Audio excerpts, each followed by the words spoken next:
আজকের আলোচনার বিষয় হলো how to change your self. জীবনে শ্রেষ্ঠত্ব প্রাপ্তি করতে না পারলে, যদি জীবনে আপনি নিজে দাঁড়াতে চান, নিজেকে যদি একটা প্রকাশ করতে চান এই সমাজের মধ্যে, যে প্রত্যেকটা মানুষ আপনাকে চিনুক, আপনাকে জানুক, তাহলে নিজেকে শ্রেষ্ঠ তৈরি করতে হবে। আর এই শ্রেষ্ঠত্ব তৈরি করার জন্য 5টি নিয়মের কথা আজকে আমি বলবো, যেটা চাণক্যজি আমাদের সঙ্গে শেয়ার করে গেছেন। লাইফস্টাইল নিয়ে আমাদের অর্থ চাই, সম্পত্তি চাই, বিজনেসে গ্রো করতে হবে, সার্ভিস পেতে হবে, সমস্ত মূলে কিন্তু শ্রেষ্ঠত্ব। যদি নিজেকে চেঞ্জ করতে না পারেন, নিজেকে যদি আপনি আগের অবস্থায় ফেলে রাখেন, তাহলে আগামী দিনেও বিশাল কিছু আশা করতে আপনি পারেন না।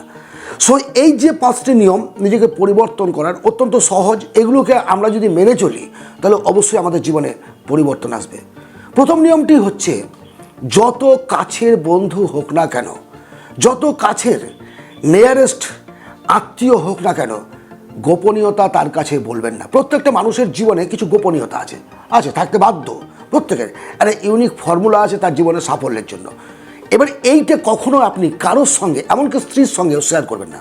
কারণ এই যে আপনি বলে ফেললেন, বার করে দিলেন আপনার মুখ থেকে গোপনীয়তার কথাটা, এর ফলে একটা সময় পরে, মেবি 10 বছর 15 বছর পরেও আপনার জীবনে, সার্ভিস জীবনে হোক, বিজনেস লাইফে হোক, সংসারের জীবনে হোক, ধস নামবে, ধ্বংস হয়ে যাবেন আপনি। কারণ আপনার হাতে আর কন্ট্রোলটা নেই, কন্ট্রোলটা চলে গেছে অন্যের হাতে। সো নিজের জীবনের যে কন্ট্রোলিং পাওয়ার, সেটার প্রথম নিয়মই হচ্ছে গোপনীয়তা বজায় রাখুন, এবং এই গোপনীয়তা কখনো ভুলেও প্রকাশ করবেন না, কখনো করবেন না। সেটা বিজনেস সিক্রেট হতে পারে, লাইফস্টাইলের ক্ষেত্রে সিক্রেট হতে পারে, সার্ভিস জীবনেও কিছু গোপনীয়তা থাকে যেগুলো কখনো কারোর সঙ্গে আলোচনা করবেন। দ্বিতীয় নিয়ম, আচ্ছা আমরা নেতাজি সুভাষচন্দ্র বোসকে চিনি, মহাত্মা গান্ধীকে চিনি, আমরা স্যার জগদীশ চন্দ্র বোসকে চিনি, সত্যেন্দ্রনাথ বোসকে চিনি। কেন চিনি? শাহরুখ খানকে চিনি, অমিতাভ বচ্চনকে চিনি, সলমান খানকে চিনি, সচিন তেন্ডুলকরকে চিনি। কেন চিনি? কেন? নামের জন্য? তার বাবা খুব সুন্দর নাম রেখেছিল? না, কাজের জন্য। মানুষের পরিচয় তার কর্মের দ্বারা হয়, নামের জন্য নয়। কিন্তু তার কাজ তার নামটাকে উজ্জ্বল করে রাখে। একটা সময় পৃথিবী ছেড়ে চলে যাওয়ার পরেও স্বর্ণাক্ষরে লেখা থাকে তাদের নাম প্রতিটা মানুষের মনে মনে। জীবনে যদি কিছু করতে চান, শ্রেষ্ঠত্বের জায়গায় যেতে চান, নিজের কাজটাকে ভালোবাসুন, কাজের প্রতি দায়বদ্ধ থাকুন, এমন কাজ করুন যাতে জীবনে প্রতিষ্ঠিত হতে পারেন। হ্যাঁ, এবারের কথা হলো, কর্মফল বৃথা হয় না। একটা কথা আছে যে কর্মফল বৃথা হয় না, ভালো কথা। কাজ করলে সফলতা আসবেই, কিন্তু আপনার কাজটা হচ্ছে, আপনার যে লক্ষ্য এম, সেটা হচ্ছে পূর্ব দিকে, বাম দিকে, এদিকে, আর আপনি চলছেন এই দিকে, প্রচুর পরিশ্রম করছেন, উল্টো পথে যাচ্ছেন। আপনি সফল হতে পারবেন? সফল হতে পারবেন? সঠিক রাস্তায় আপনাকে চলতে হবে। শুধু পরিশ্রম করলেই সফলতা আসবে না, সঠিক পদ্ধতিতে, সঠিক ওয়েতে, এবং কোন দিকে আপনার গোল, সেই লক্ষ্যের প্রতি দৃষ্টি রেখে আপনাকে এগিয়ে যেতে হবে, তবেই কিন্তু সফল হতে পারবেন। থার্ড হচ্ছে, সাপ দেখেছেন? সাপ, আমরা বিষ থাক বা না থাক, দেখবেন সাপ দেখে আমরা শিউরে উঠি, একেবারে বিষহীন সাপ দেখে আমরা শিউরে উঠি। কেন? তার অ্যাটিটিউড। অর্থাৎ এই সমাজে শ্রেষ্ঠত্ব প্রাপ্তি করতে গেলে আপনাকেও সাপের মতো হতে হবে। বিষ থাক বা না থাক, আপনাকে বিষ আছে এমন অভিনয় করতে হবে, তা নাহলে আপনাকে একেবারে টিপে মেরে দেবে এই সমাজ, একেবারে নিঃশেষ করে দেবে, নিংড়ে নিয়ে নেবে আপনার সব কিছু। যে যার মতো আপনাকে ব্যবহার করবে, যে যার মতো। আপনি নিজের জন্য সময় বার করতে পারবেন না, পরিবারের জন্য সময় বার করতে পারবেন না। একটা সময় দেখবেন যে আপনি একা হয়ে গেছেন, কেউ থাকবে না, কেউ থাকবে না আপনার সঙ্গে। সুতরাং বিষ দাঁত থাক বা না থাক, ভিতরে বিষ থাক বা না থাক, আপনাকে সেই অভিনয়টা করে যেতে হবে যে আপনি একটা মারাত্মক প্রাণী, আপনার লেজে যেন কেউ পা না দিতে আসে, তবে আপনি শত্রুদের হাত থেকে বাঁচবেন।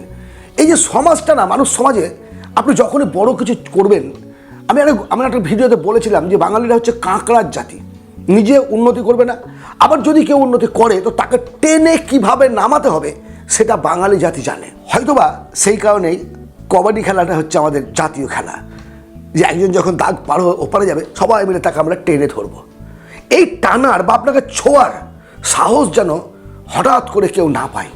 নিজেকে সেইভাবে মজবুত করুন, নিজেকে সেইভাবে আর্টিফিশিয়ালি হলেও নিজেকে একটা ভয়ঙ্কর মানুষ রূপে প্রকাশ করার চেষ্টা করুন। খুব বেশি সোজা মানুষ হবেন না। সরলতা ভালো, কিন্তু অতি সহজ, অতি সরল ভালো নয়।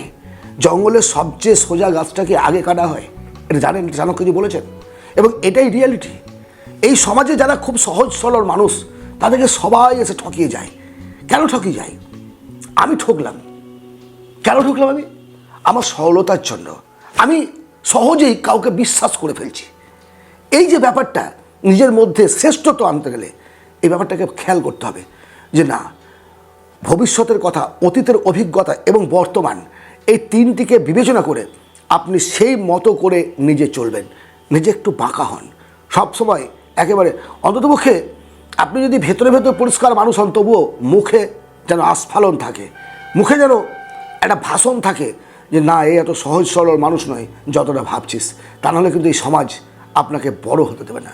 এটাই অভিব্যক্তি, এটাই অভিব্যক্তি। সবচেয়ে দুর্বল মানুষটাকে সবাই মিলে চেপে ধরে। জঙ্গলে যে গাছটা দুর্বল তাকে দেখবেন সবাই মিলে চেপে ধরে, আগাছা গাছের থেকে বড় হয়ে যায়। কারণটা কি? তার দুর্বলতা।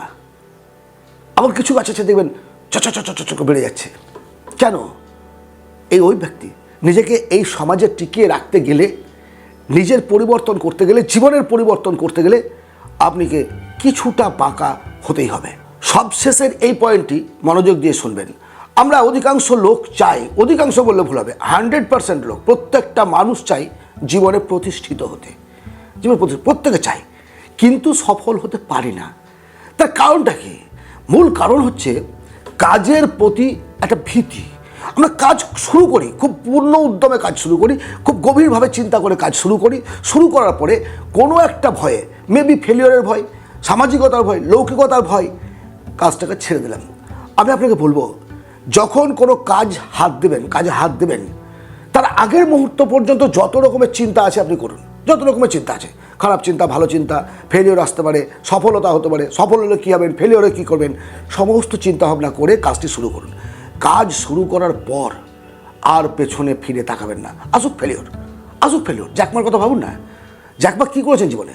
একেবারে নিডি একটা পরিবার থেকে উঠে এসে ফুটপাতে মাল বিক্রি করা ছেলেটা আজ পৃথিবী বিখ্যাত একজন ধনী মানুষের তালিকায়। কেন? কারণ কাজের প্রতি তার একাগ্রতা ছিল যে আমাকে জীবনে এগিয়ে যেতে হবে, আমাকে কিছু করতে হবে এবং কাজকে ভালোবাসতে হবে। আলিবাবার প্রতিষ্ঠা করে ফেললেন এবং সেই জন্য তিনি সফল মানুষ হিসেবে পরিচিত হলেন আমাদের এই জগতে। জন্মগত ব্যাপারটা ফ্যাক্টর না, কোথায় আপনি জন্মেছেন দ্যাটস নট এ ম্যাটার। কাজটা হচ্ছে ফ্যাক্টর।